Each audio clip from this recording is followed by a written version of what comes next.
Diolch yn fyddio. Diolch yn y tîn o Dduw unwaith eto am y fraint o gael dod ger dy fron. Ni'n cyflwyno'n hoedfaith ofal. Tyrdyn plith tywallt ysbryd arno. Ni'n gofyn i'n ôl trwy enw a ceiddiant i'n harglwydd Diystyru Crist. Amen. Croes yn gwasanaeth ar ôl yr oedfa fe fi na baned dros nesaf yn neuad. Fydd yn hoedfa nesaf pnawn Sul ym hanner awr 3. Fydd yn cwrdd misol sy'n cael ei gynnal ar y drydedd nos Iau o bob mis sy'n cael ei gynnal Mehefin y 4 ar 15, Mehefin 19, drws nesaf yn neuad ym hanner awr 7. Os dymunwch gyfrannu tuag at yr achos, mae plat ar gyfer y casgliad yng nghefn y capel. Gydewch ni ddechrau trwy ganu rhif 106, ni fethodd gweddi dair erioed a chyrraedd hyd y nef. 106 gyn ni sefyll i'w chanu.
Dawn darlleniad o lyfr Deuteronomium, pennod 32, ac yn dechrau yn yr adnod gyntaf. Deuteronomium, pennod 32 ar adnod gyntaf.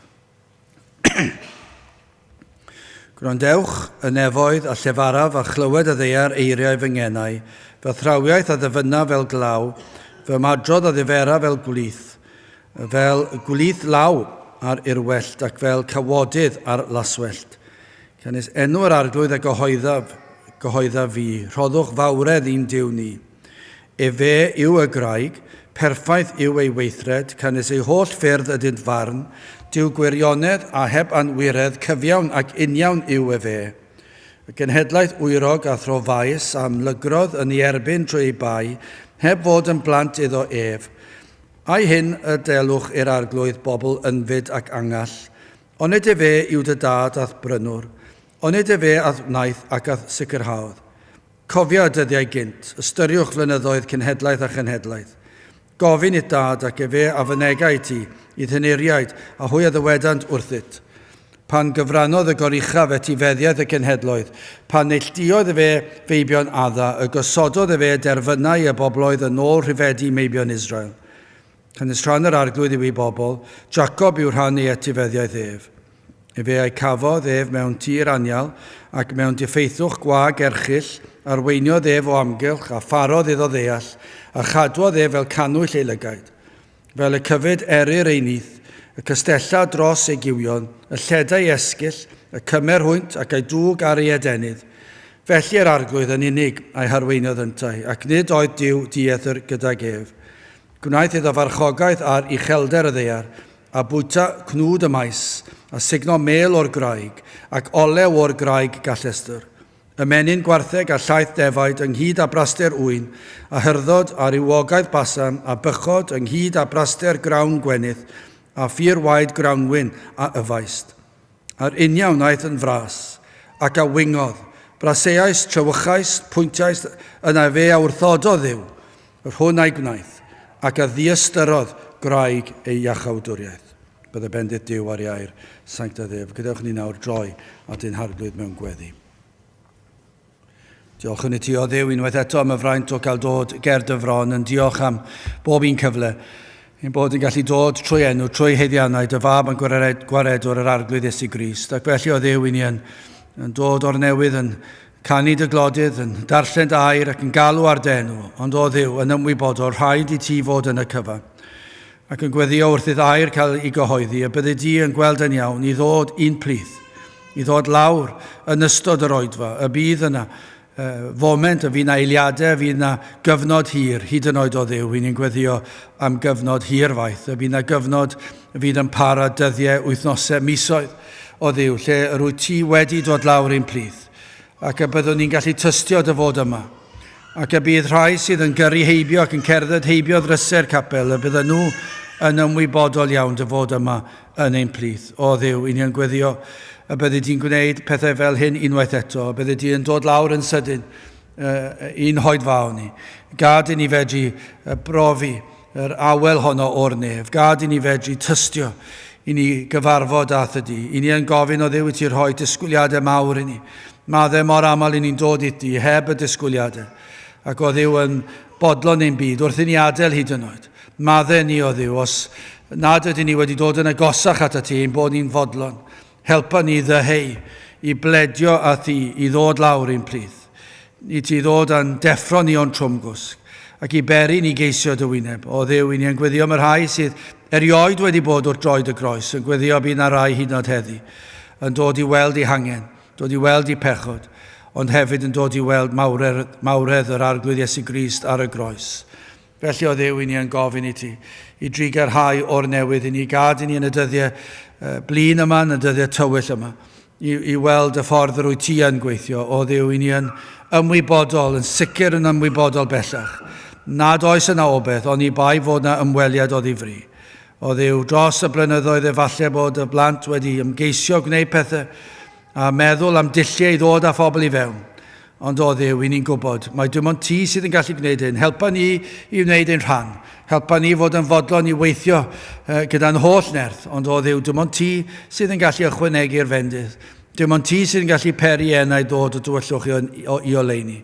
Ac felly yn gofyn i ti i ddod, ac i weithio yma ac ar hyd a lled o wlad a gwledydd y byd. O Dduw, i ni yn gofyn i ti felly yn diogelu ni, cadwa yr un drwg i ffwrdd. I ni yn gofyn o Dduw, y byddi di yn peri y fydd pob yr un ohono ni sydd yma, a'r rhai sy'n gwrando, a'r rhai fydd yn gwrando, y bydd yna, y ddiogelwch o'r un drwg, ac y bydd yna gyfnod lle gellir dweud, y dy fod ti wedi dod i'n plith. Felly o Dduw, arwain ni nawr yn ein haddoliad, helpa ni yn ein gwendid, i ni'n gofyn hyn oll trwy enw, ac heiddiant ein harglwydd Diystyru Crist. Amen. Yes.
Rydych ni ganu Emynau 201, Iesu ei hunan yw fy mywyd, Iesu'n marw ar y groes. 201 gen i sefyll i'w chanu.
Byddai'n testyn o'r Hen Testament, llyfr Deuteronomium, pennod 32, ac adnod 15.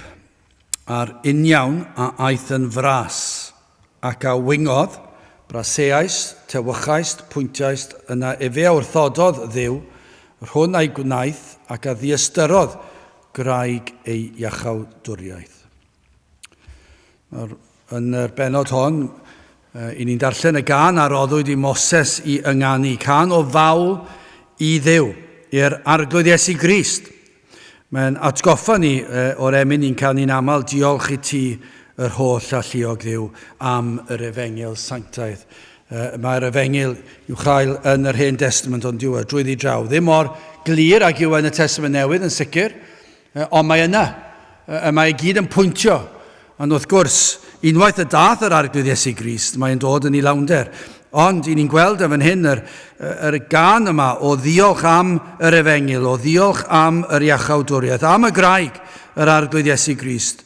Roedd gan Moses gymaint i ddiolch i Dduw amdano, ac i atgoffa Israel o'r holl freintiau y cawson nhw.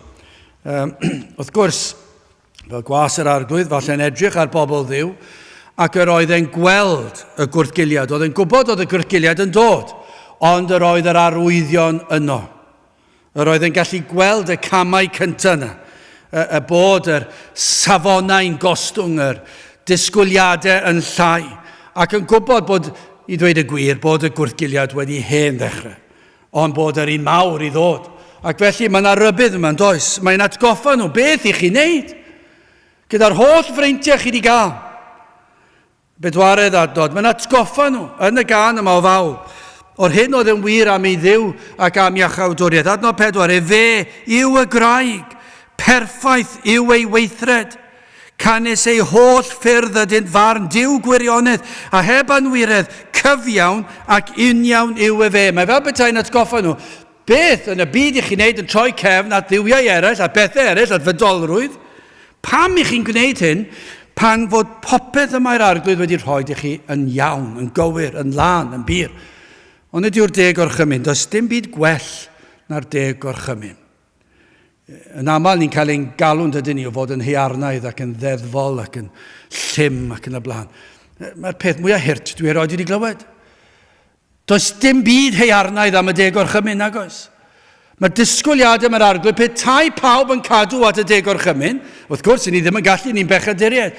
Ond mae'r hyn mae'r arglwydd wedi rhoi i ni mor hyfryd, mor bert, mor lan, mor bir, am fyd petai pobl yn cadw at yr hyn mae'r arglwydd wedi dweud wrthyn ni. Mae popeth am yr arglwydd yn berffaith, yn gyfiawn, yn lan, yn bir. Y breintiau gawson nhw, gwrandewch o adnod 9 ymlaen. Canis rhan yr arglwydd yw ei bobl. Jacob yw'r rhan ei etifeddiaeth ef. Fe ei cafodd ef mewn tir anial, ac mewn diffeithwch gwag erchill arweiniodd ef o amgylch a pharodd iddo ddeall.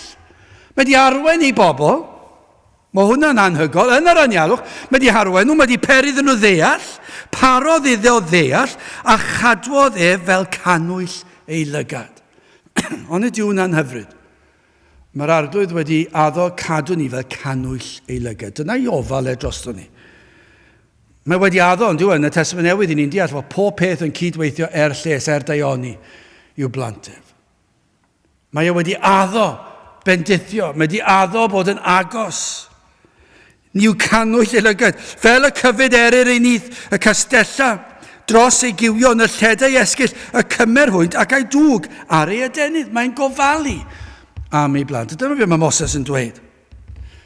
Drwy'r dechrau'r benod yma, mae'n dweud wrthyn nhw, Duw a'ch creodd, fe ddarparodd hyn oll sydd ei hangen ar ei cyfr.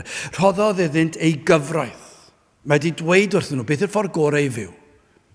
Mae wedi dweud wrthyn nhw, beth yw'r ffordd gorau i fyw o fewn cymdeithas. Mae wedi dweud y cyfan, mae wedi dweud nid yn unig fel unigolyn, ond unigolyn o fewn nifer o unigolion. Achos dyna lle mae'r problemau yn dechrau. Unwaith chi roi 2 berson at ei gilydd, mae yna gweryl siŵr o ddigwydd rhywben.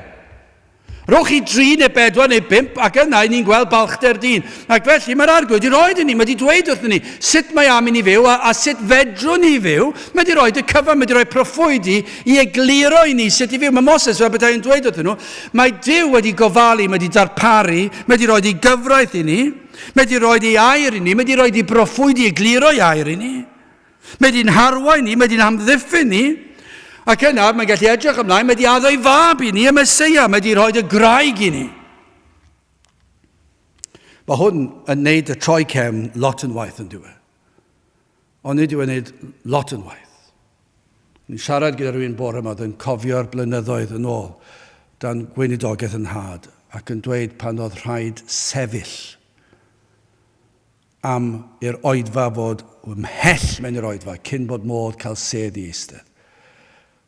A wedyn dwedodd hi, beth sydd wedi digwydd? A mae wedi digwydd yn raddol, ac yna deithon ni'r canlyniad, do, fe deimlodd efe bethau'n raddol, ond mae wedi digwydd yn gloi yn diwedd. Mae'r dirywiad wedi digwydd yn gloi, beth sydd wedi digwydd? Mae'r neges wedi ddyfrio lawr rhywfaint dros y blynyddoedd, mae wedi, yn sicr. Tynnu'r tei bant, agor y bwtwm top, tynnu'r siaced bant. Neu pob math o bethau, dod â band bach mewn, dod â gitars bach mewn, dod â canu bach mewn. Newid y neges, i ni ddim eisiau neges i sôn am unrhyw beth. Ac wrth gwrs, dyna beth sy'n digwydd, mae wedi dod yn diwedd, mae rhywbeth wedi cael ei ddyfrio lawr, mae'r holl oedfa wedi ddyfrio lawr, mae popeth wedi ddyfrio lawr. Yn sicr, i ni ddim yn gallu pregethu dim mwy, i ni'n cael sgwrs fach gyda bobl, i ni ddim yn cael codi llais, ddim eisiau dychryn neb, ddim eisiau sôn am bechod, yn sicr ddim am bydolrwydd, achos beth yw bydolrwydd? Diffiniad yr unigolyn, mater o farn yw'r bydolrwydd, felly ni ddim yn mynd yn agos yn hynny bellach, ac yna dros hanner canrif, dim un o'r hanner canrif, mae wedi digwydd yn dofe, lle roedd na gapeli, lle roedd na lot o bobl yn mynd i'r oedfa, yn sydyn iawn, beth sydd wedi digwydd, maen nhw wedi diflannu, a pam i chi'n gofyn, pam? Wel, dim syndod pan i chi'n clywed beth sy'n cael ei bregethu, a sut mae'r addoliad yn digwydd. I ni wedi troi cefn ar Dduw, a mae fel yn oes Moses, fe welodd Moses hyn yn digwydd, fe welodd e'r arwyddion, ac fe ddwedodd e wrthyn nhw, gwrandewch, mae Duw wedi bod yn dda i chi, beth yn y byd i chi wneud yn gwrthgilio, ond wnaethon nhw ddim gwrando naddo. A dyna beth sydd wedi digwydd. Mi roedd rhybuddion, pledio a phobl, peidiwch yn mynd lawr y ffordd na. Peidiwch gostwng y lefel. Peidiwch anghofio pregethu'r efengil. Peidiwch a gwrthod gwaith yr ysbryd glân. Peidiwch a dweud oedd yr ysbryd glân. Dim angen i ti ddod lawr yn erth yr ysbryd glân. Ni'n gallu gwneud yn hunan, diolch yn fawr. I ni gallu rhoi darlydd. I ni gallu rhoi sgwrs. I ni gallu dod â band mewn. Allwn ni ddod â pobl mewn. Ni ddim yn credu yn y pethau yna mwyach. A beth sydd wedi digwydd? I ni wedi tramgwyddo yn erbyn gwaith yr ysbryd. Mae'r gwrthgiliad wedi digwydd i feddwl am wlad fel Cymru mor debyg i Israel. Yr holl freintiau yma. Gymaint o freintiau mae Cymru wedi gael. Am wlad yw Cymru, ond dim bellach. Am wlad oedd Cymru. Am hanes. Ond mae wedi hen fynd. Mae'n neud y troi cefn yn waith yw e. Oedd yn warth ar Israel. A mae'n warth arno ni'r Cymru. Mae'n warth ar eglwysi yng Nghymru. Bod cyfrifoldeb ganddo ni, nad ydyn ni wedi wylo. Mae bron iawn ddim yn cael wylo dim mwy nag un. Ni fod yn bositif. Lle mae'r dwli wedi dod?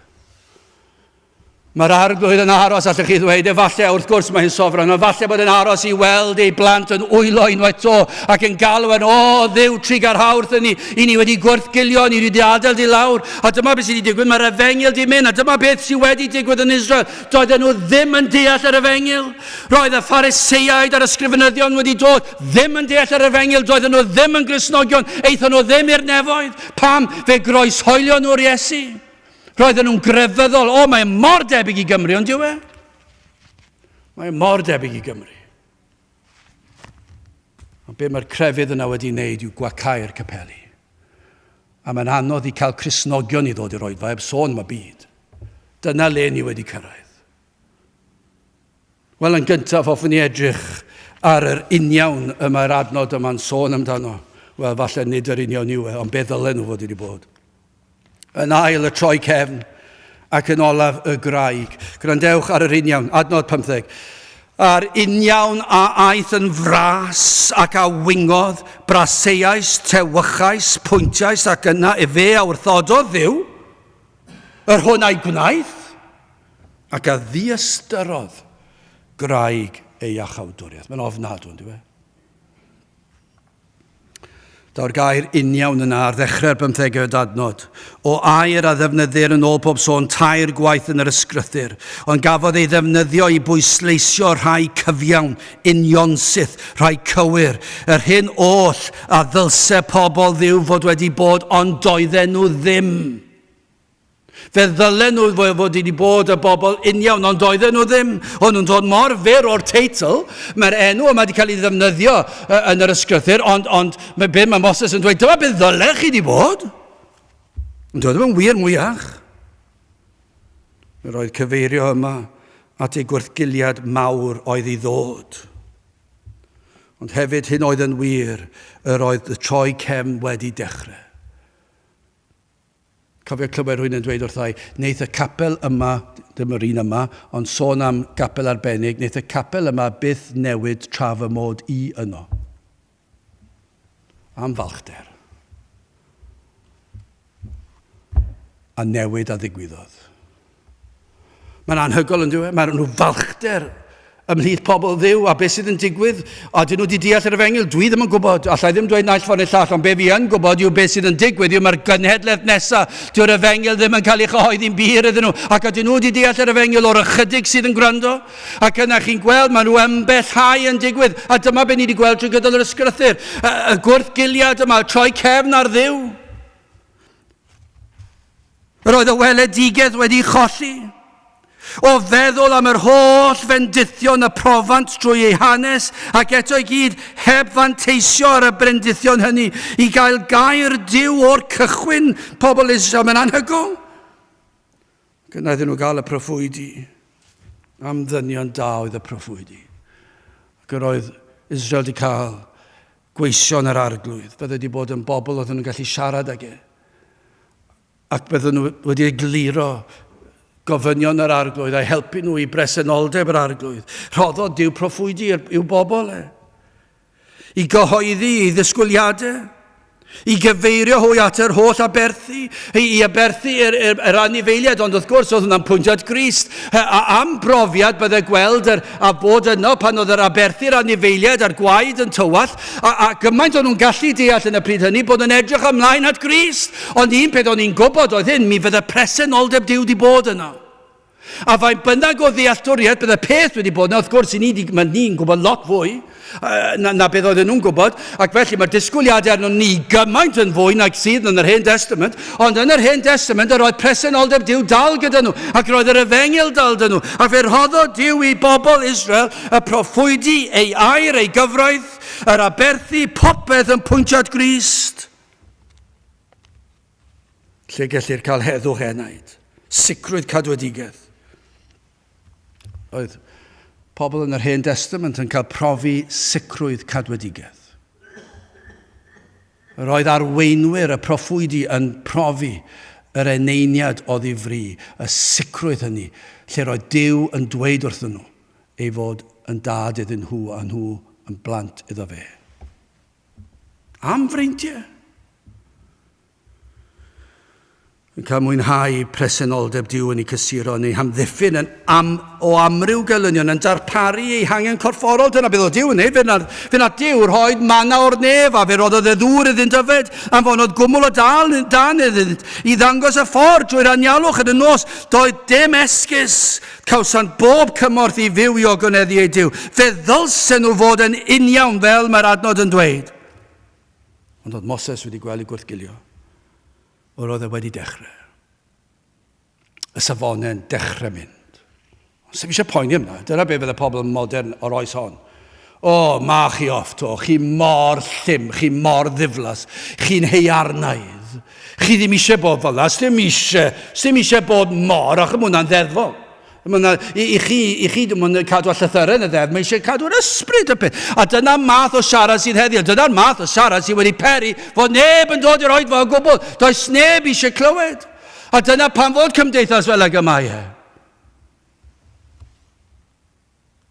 Nid oeddent yr hyn dylsyn nhw fod. Fod popeth ganddynt i sicrhau ei ffyddlondeb i Dduw. Mae mor debyg ond yw e. Byddwn ni'n tybio dweud bod yn sefyllfa ni'n waith. Yr holl freintiau ni wedi gael.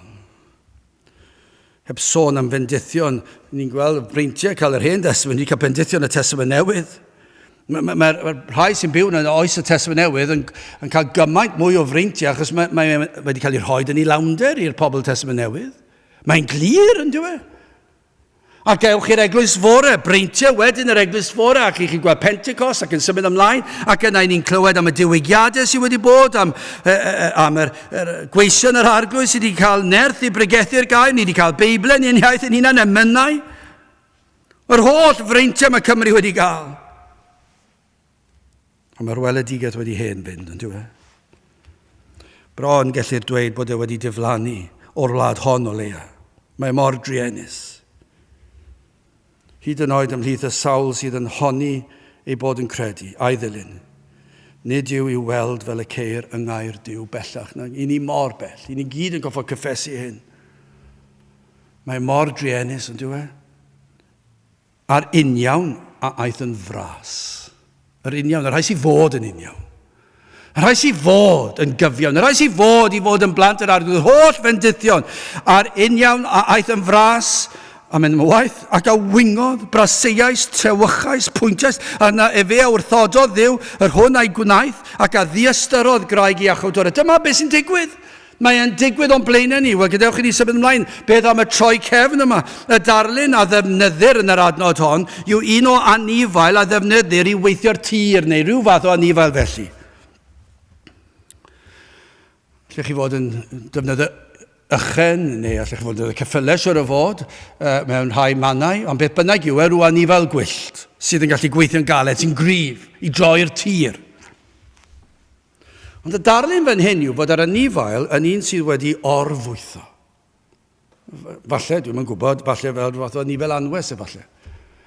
Bod chi'n teimlo, sy'n eisiau fe mas i weithio gormod heddi yn y ceia, mae'n oer, neu mae'n lib, neu mae'n boeth. Neu mae wedi gwneud 2 awr, felly ni ddim yn mynd i wneud yr anifail weithio 4 awr, felly gyda'r lacio tipyn bach. Math yna beth, a wedi cael ei gorfwydo efallai. Bod e'n rhoi mwy o bwysau ymlaen, felly mae'n arafach yn mynd o gwmpas, falle. Rhywbeth, math yna beth, ond falle bod wedi cael gormod o orffwys, ddim wedi cael ei weithio'n galed iawn. Ac o ganlyniad, mae'r anifail yn dechrau ymddrwy'n yn ddrwg. Ac yn gwrthod i feddhau i'w feistr, a gwrthod gweithio. A'r darlun fan hyn yw, mae'n dechrau cicio. Gwingo yn erbyn y perchenog. Ac pan ych chi'n rhoi y teclyn i falle arwain a peidio gael ei weld yn naill ochr neu llall a rhoi rhyw iau arno, mae'n neidio ar ei goesau blaen ac yn cicio'r coesau ôl efallai ac yn siglo pob math o bethau a bod yna gwrthryfel achos bod wedi cael ei orfwydo a'i orfwytho. Gormod o orffwys mae wedi cael ei'n rwydd. Ac felly nawr mae'n ymateb. Dyna'r math o ddarlun sydd fan hyn. A dyma ddigwyddodd i'r bobl, i'r Israel, wedi yr holl freintiau cawson nhw, y digonedd o bopeth, o'n nhw wedi cael popeth. A roedd Duw wedi bendithio nhw. Ond oedd balchder wedi cymryd gafel yn ddynt. Lle chi ddweud, wel, i ni di mynd trwy'r anialwch. I ni di mynd trwy'r math yno o siarad. Ni di cael manna, ni di cael digon o fwyd. Digon o fwyd, sy'n eisiau ni boeni am fwyd, mae'r ein cyfer ni. Digon o ddŵr, digon i wyfed. Mae digon o, a ni wedi bod trwy rhyfeloedd a ni wedi bod yn brwydro. A mae byddinoedd wedi bod yn dod ac yn ymosod arno ni, ac fe wnaethon ni ennill. A falle oedd yr rhai ar y pryd yn cofio mai Duw roddodd y fuddugoliaeth. Ond nawr wrth i'r amser fynd ymlaen, maen nhw'n gweld, ni oedd wedi mynd i'r frwydr. Ni aeth gyda cleddyfau a gwaywffyn, a ni fi oedd yn lladd y bobl, ac felly ni sydd wedi ennill y frwydr. Fel na bydden nhw'n meddwl. Ac felly nawr mae digonedd yn ni mwynhau ein hunan, i ni wedi cael y bendithion, a ni yw pobl Dduw. I ni wedi cael yr holl beth yma. Mae Duw wedi gofalu, mae wedi darparu, ac i ni'n gryf, i ni'n gadar fel pobl.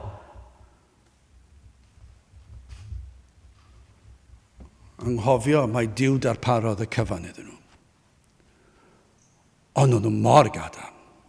Teimlad fod cyfyngiadau i Duw nawr yn ormod. Nid oeddent am iddo ef gael yr holl glod am ei buddugoliaethau, ac felly dechreunt gwrthwynebu yn erbyn y clod i Dduw. Felly o'n nhw ddim eisiau Duw cael y clod am y frwydr. O'n nhw eisiau chi'n gweld pa mor dda dwi fel ymladdwr, nes i eitha tipyn yn y frwydr yna. A chi ddechmygu fe mewn capel. Chi ddim yn heb dda fi. Os chi heb dda fi ddim achos y gwaith yma neu'r gwaith yma. Hwna ddim yn digwydd. A chi'n meddwl, wedi llwyddo dros y blynyddoedd, maen nhw falchder ond oes, a dyma fel o oherwydd fi, dyna pa mae pethau wedi gwella, oherwydd bod fi wedi gallu brwydro, oherwydd nes i fynd i'n ôl yma yna, ac oherwydd hynny, mae'r bara ganddo chi, ac roedden nhw falchder, roedd digonedd o bopeth ganddyn nhw, rwy'n lwyddiannau ganddyn nhw, a nhw wedi anghofio am Dduw, ac nawr roedd balchder i dod mewn, a ddim eisiau roed y clod i Dduw. Heb roed y mawl heiddiannol, fe ddaeth cnawdolrwydd mewn i fywydau'r bobl. Lle chi ddechmygu'r peth? Safonau'n dechrau gostwng nawr. Ni di hen weld yn do. Dwi'n gweld sawl un dwi'n nabod sydd wedi gwneud proffes, sydd wedi cario ymlaen gyda rhyw wraig neu gŵr arall. Gormod. Mae'n anhygoel, ond ar y dechrau, dim ots am yr bydolrwydd a'r chwarae gwmpas, a'r cyd-fyw, pob math o bethau. Mae'r safonau wedi mynd, ond mae'r safonau wedi gostwng. A dim ots am y math yma o beth mwyach, i ni ddim eisiau bod y rhy llym ar y pethau yma. Achos nid dyna'r efengil, a dyna le mae'n dechrau, wrth gwrs nid dyna'r efengil, ond beth sydd yn digwydd pan mae yna rhyw ostwng o safon, a rhyw falchder yn dod, mae yna rhyw wrthwynebu, mae rhyw cicio yn erbyn y disgwyliadau, mae'r efengil yn ei roed, ac yna mae pobl yn dweud, dwi ddim yn hoffi hwnna dim mwy, dwi'n mynd i fynd i gapel arall, achos dyn nhw ddim yn rhoi gymaint o bwysles ar hwnna. Dwi'n gallu bod yn fydol rhywle arall. Yn sicr doedd rhaid ddim am I Dduw amharu ar ei dewisiadau nhw. O na, peidiwch chi a cyfyngu fy newisiadau fi, diolch yn fawr. Credant y gallan dilyn unrhyw drywydd bywyd y dymunant. O, mae mor debyg yn diwedd. Mae'n sicr yn wir yn y byd, mae unrhyw beth yn dderbyniol. Ond ymhlith y crefyddol, y sawl sy'n proffesu falle, ond wedi hen golli'r weledigaeth.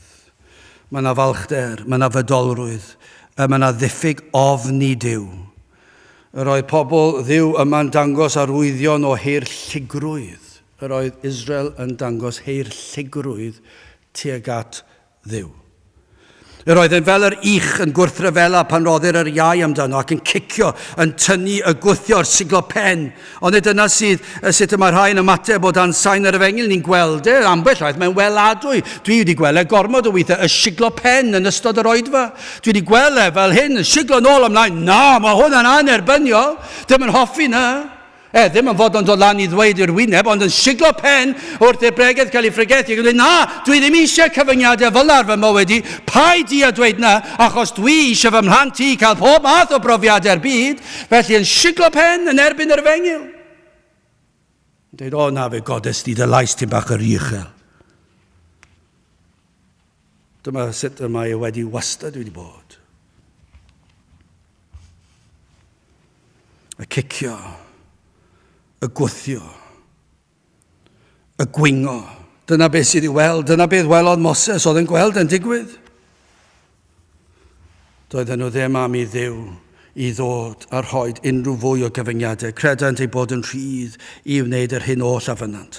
Mor gyffyrddus ydyw pobl yn ein gwlad ni heddiw, ond ydyw mor debyg. Ni mor gyffyrddus. Ac efallai o blith y sawl a fegur yng nghlyw'r efengil, yn aml yn meddwl am cartrefi, a popeth ar gael. Popeth sydd gan y byd i'w gynnig, y pethau da'r byd hynny yw, cartref, cariad, rieni, magwraeth, o dan gliw yr efengil, digon o bethau materol, heb fynd yn waglaw, heb ddim byd. Ond yna beth sy'n digwydd. Maen nhw'n gweld y byd, yn gweld I ffrindiau, yn gweld y temptasiynau ac yn sydyn fe ddaw aniddigrwydd. A fe drodd bobl Dduw at ei balchder. Dyna beth ddigwyddodd fan hyn. Fe nath nhw troi yn erbyn.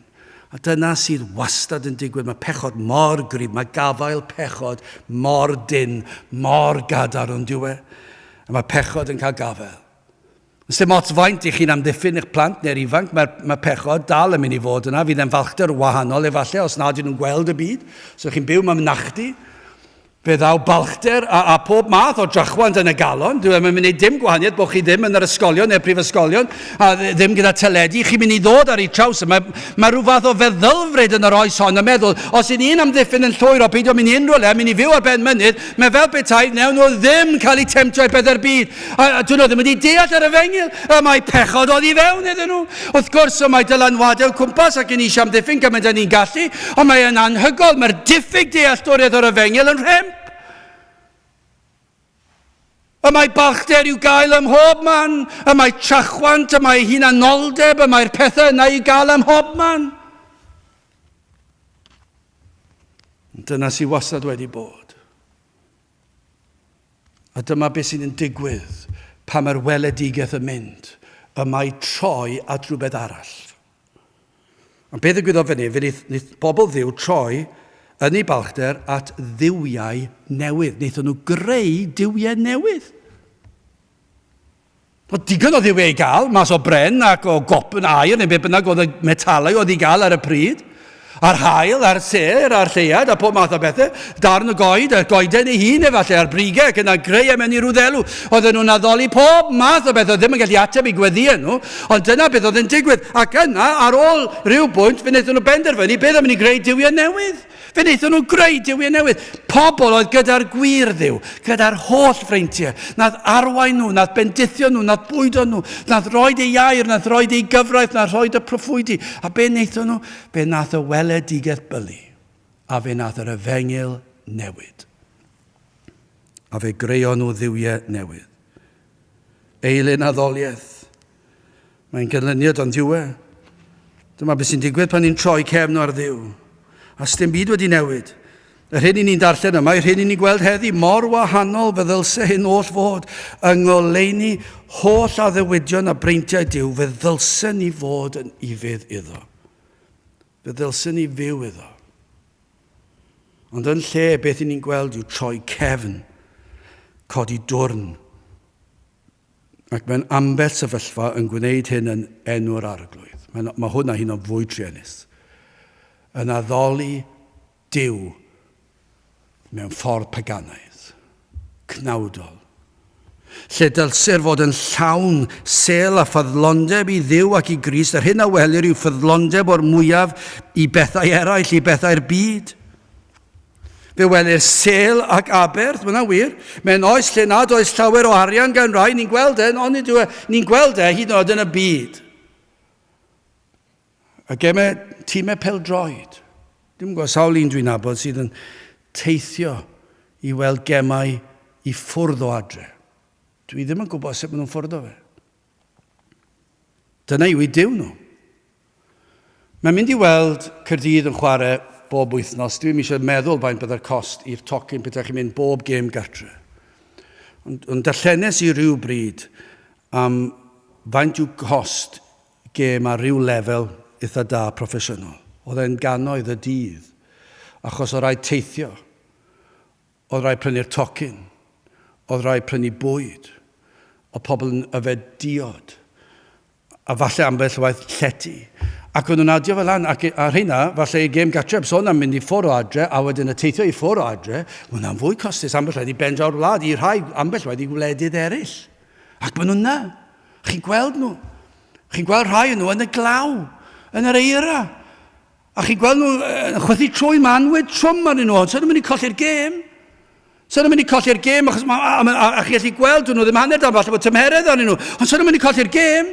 Maen nhw'n mynd i fod yna, ac yn sicr i chi, os maen nhw'n rhisal i fod yna, yn y cnawd, fydd nhw'n gwylio ar y teledu, a fydden nhw'n gwneud yn siŵr. Ond i chi meddwl heddi, ymlith pobl sy'n proffesu, faint o sel sydd ei ddod i dir arglwydd, pan mae chydig bach o besychiad i'n mynd na, well fi aros gatre, achos mae eisiau gwneud yn siŵr bod fi'n iawn. Ar gyfer gwaith fori, ddoi ddim i'r cwrdd nos, achos mae'n rhy hwyr, a mae eisiau fynd i'r gwely'n gynnar, achos yn gweithio, mae dod o prysur o fi fori. A fel na mae wedi digwydd, a beth sydd wedi digwydd, mae'r dirywiad wedi mynd, mae'r weledigaeth wedi hen fynd. Ac o genhedlaeth i genhedlaeth, bron iawn i chi gallu dweud, i ni'n waith na sefyllfa sydd fan hyn. Eilyn addoliaeth sydd wedi dod mewn. Beth sydd wedi digwydd? Ni wedi creu rhyw dduwiau eraill. Falle i rai bod yn dduwiau o fateroliaeth, o gemau pêl-droed, o gemau rygbi, falle yr ardd, falle'r tiwe, falle dillad, falle bwyd cran, ond falle mewn sawl un, falle yr eilyn addoliaeth yw, dwi eisiau efengil, ond un sydd yn siwtio fi'n well mewn lle arall. Sydd ddim yn mynd i roi unrhyw gyfyngiadau ar fy mywyd ac un sydd yn mynd i gadael i fi cael lot o glod. Union fel ni'n gweld fan hyn. Dyma beth sydd yn digwydd, dyma'r dirywiad, dyma'r gwrgiliad, a mae'r efengil yn mynd. Wel, i orffen yn drydydd y graig ar uniawn a aeth yn fras ac a wingodd braseiais, tewychais, pwyntiais, yna fe wrthododd Dduw, yr hwn a'i gwnaeth, a gwrandewch ar hwn, ac a ddiastyrodd graig ei iachawdwriaeth. Dyma'r diwedd y gan. Dyma le mae'n diweddu. Bob tro, mae'r dirywiad yn diweddu lan yn diastyru'r graig. Wastad wedi bod. A mae dal I fod, a ni'n gweld y heddi. Ni'n gallu dweud yn y sicr. Dyw'r Efengyl ddim yn cael ei ffrigethu yn y wlad hon rhyw lawer, ac yn sicr ddim yn glir, ac yn bellach heb nerth yr ysbryd glân. Ac ambell waith mae rhaid I chi ofyn y cwestiwn, ai neges Efengyl oedd ei ffeidio, chi'n yn siŵr? A mae hwnna'n y lleiafrif o lefydd ar draws y wlad. Ac a ddiastyrodd graig I iachawdwriaeth. Pan welir y fath agwedd, y fath falchder, y troi cefn, dyna sydd yn dangos difrifoldeb y pechod. Dyma pam mae'n broblem. Dyma pam I ni'n ei ffys am y peth. Dyma pam mae rai pobl yn cwyno, mani off to, yr un beth tor o to, tawar wneud I. Dyna beth ni wedi clywed. Tawa. Ni wedi clywed hwn nawr am 2, 4, 5 wythnos, ni ddim eisiau fe dim mwy. Just ro gorffwys bach I ni. Dyna beth glywes I.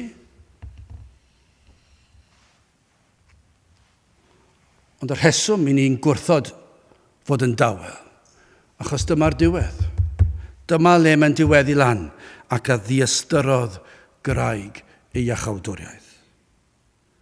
Yr hyn a wnaethant o diastyru'r Efengyl, diastyru'r arglwydd Iesu Grist ei hun, yr un anfonodd ei Duw atynt I ddelio ei pechod. Dyma o'r addewid. Dyma oedd yr addewid cafwyd yn Genesis. Fe ddywedwyd y byddai'r Iesu'n dod. I ddarparu iachawdwriaeth, I ddarparu maddeuant pechodau a bywyd tragwyddol. Ond dyma wnaethant, fe wnaethon nhw anwybyddu, fe wnaethon nhw ddiastyru, fe wnaethon nhw edrych arno fel dim. Hynny yw fel peth diwerth, fel rhywbeth ysgafn nad oedd angen I fynwesu a gofalu amdano. Yr oedd pethau gwell ganddynt. Pethau diwiau a ganiataodd iddynt beth bynnag y dymunant. Dyna beth sydd wedi digwydd. Colli'r weledigedd o'r Efengyl. Actau 4, adnod 11 a 12, yna ddarllen adnod 11, achos mae hwn yn cyfeirio beth sy'n digwydd fan hyn. Adnod 11 o actau 4. Hwn yw'r maen a lyswyd gennych ei weld fel dim. Chwir adeiladwyr, yr hwn a wnaed yn ben i'r gongol. Ond yr arglwydd Iesu Grist, sef y maen, yr garreg pwysicaf oll,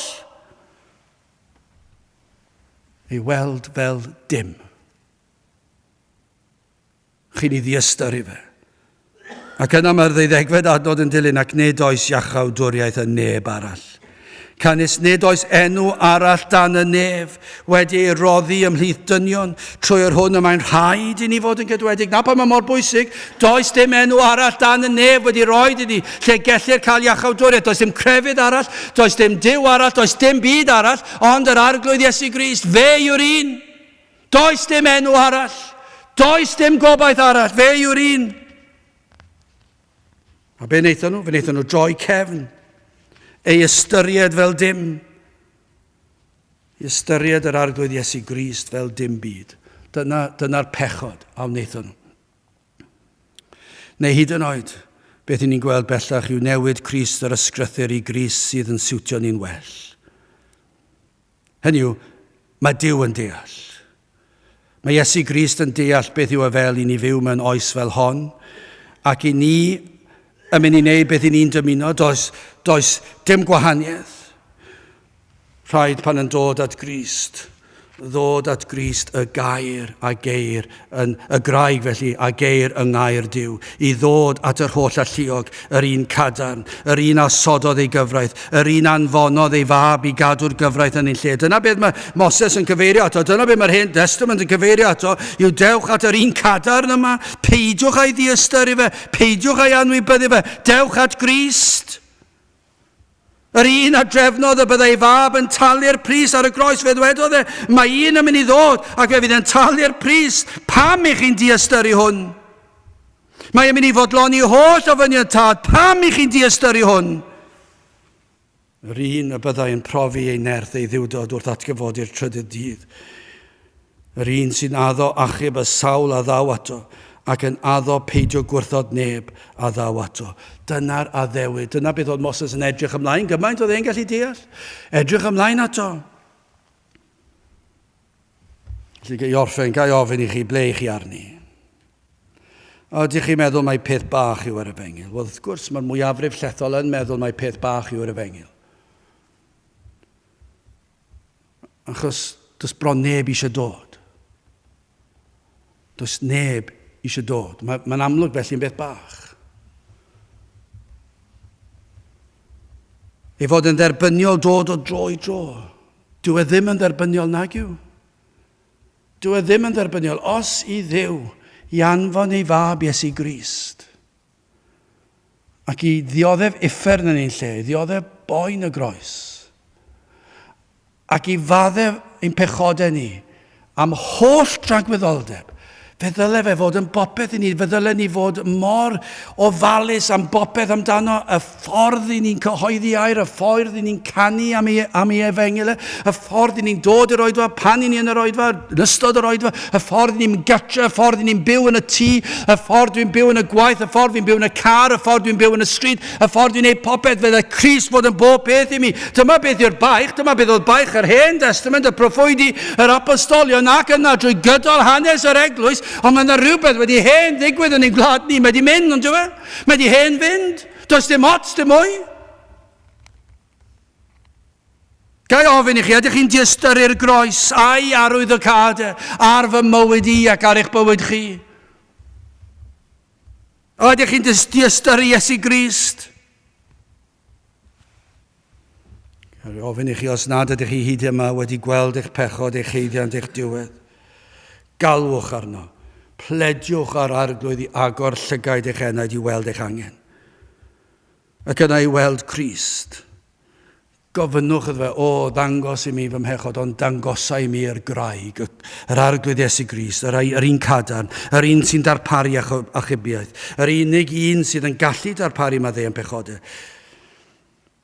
Cymerwch eich rhybuddio. Peidiwch gadael i'r geiriau yma dwi'n mynd i ddarllen nawr fod yn wir ohonoch chi. Gwrandewch, dwi wedi darllen y 15 adfod cyntaf. Dwi ddim fel arfer yn darllen nifer o adnodau ar ddiwedd oedfa, ond dwi'n mynd i ddarllen nhw nawr, achos dyma'r hybydd. Adnod 16 ymlaen. Am rybydd. A dieth yr ddiwiau y gyrasant ei ddigedd arno, a ffieidra y digiasant ef, a berthasant i gythreiliaid. Dyma be mae gwrthgiliad yn neud.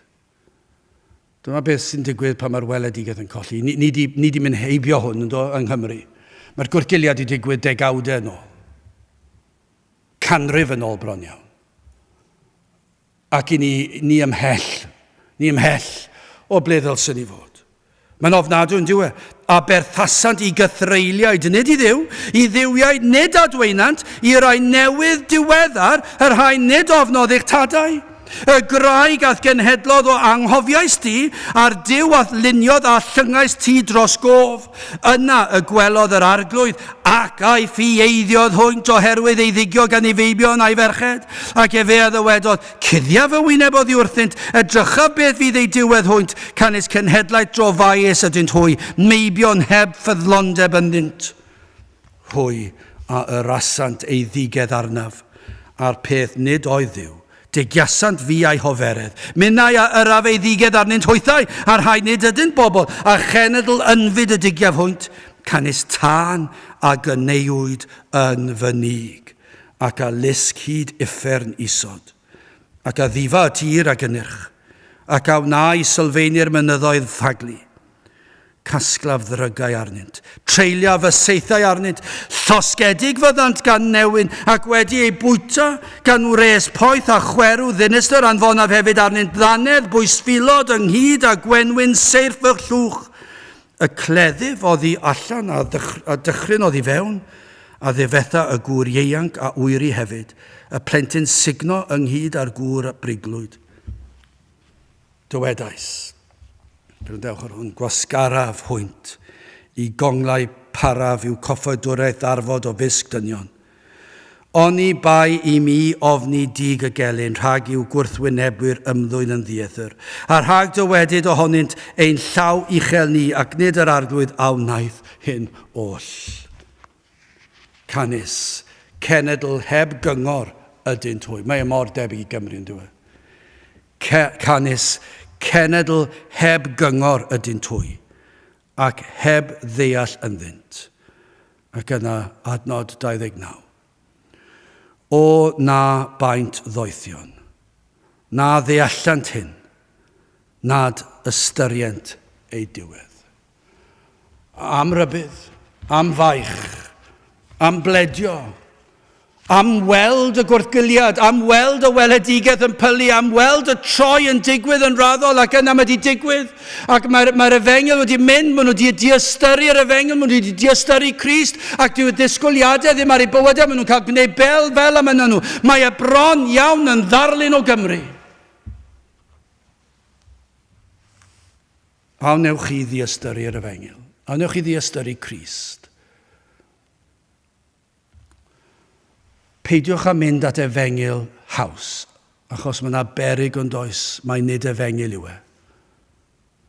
Dydyn ni ddim yn dweud fod pob un yn y sefyllfaoedd yna heb ddeall yr efengil o gwbl a ddim yn Gristnogion. Dwi ddim yn gwybod, ond mae'n codi dychryn. Mae e wir yn codi dychryn. Mae rhaid gofyn, a oes na ddealltwriaeth o'r efengil. Peidiwch â troi at efengil arall. Trowch at Grist. Trowch at Grist yr ysgrythyr, yr Hen Testament. Crist yr ysgrythyr yn y Testament Newydd. Trowch at hwn. Peidiwch â ddiastyru ar uniawnaeth yn fras ac a wingodd, braseais, trawychais, pwyntiais yna fe wrthododd Dduw yr hwn a'i gwnaeth. Ac a ddiastyrodd graig ei iachawdwriaeth. Gadewch i ni weddio. O Dduw, i ni'n galw arna ti i nerthu ni unwaith eto, i faddau ni. I faddau nad ydym wedi wylo, nad ydym wedi edifarhau, nad ydym wedi gofalu digon. Maddau ni o Dduw am weld ein gwlad wedi hen droi cefn, ac am ein rhannu yn hyn oll. Helpa ni ddod nôl i alw arna ti, na fydd na ddiastyru o'r efengil o'r arglwydd Iesu Grist, ac a bydd na droi yn ôl, a bydd ysbryd i ar waith, yn arwain yn eidio, i weld ei pechod ac i weld yr hyn a wnaeth Crist drostyn. Tyrd gweithio ni'n plith, i ni'n gofyn i'n ôl trwy enw ac eiddiant i'n arglwydd Iesu Grist. Amen. Wel i orffen, gadewch i ni ganu Emynau 177. Craig yr oesoedd, cuddia fi, fy mwyn yr holltwyd di, boed i'r un y dŵr a'r gwaed, gynt o thystlus friw a gaid. Fy nglanhau o farwol rym ac eogrwydd pechod llym. 177 gen i sefyll i'w chanu.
A nawr bydd y diras ein harglwydd Diystyru Crist a chariad Duw a chymdeithas yr ysbryd glân fod gyda chwi oll hyd byth. Amen.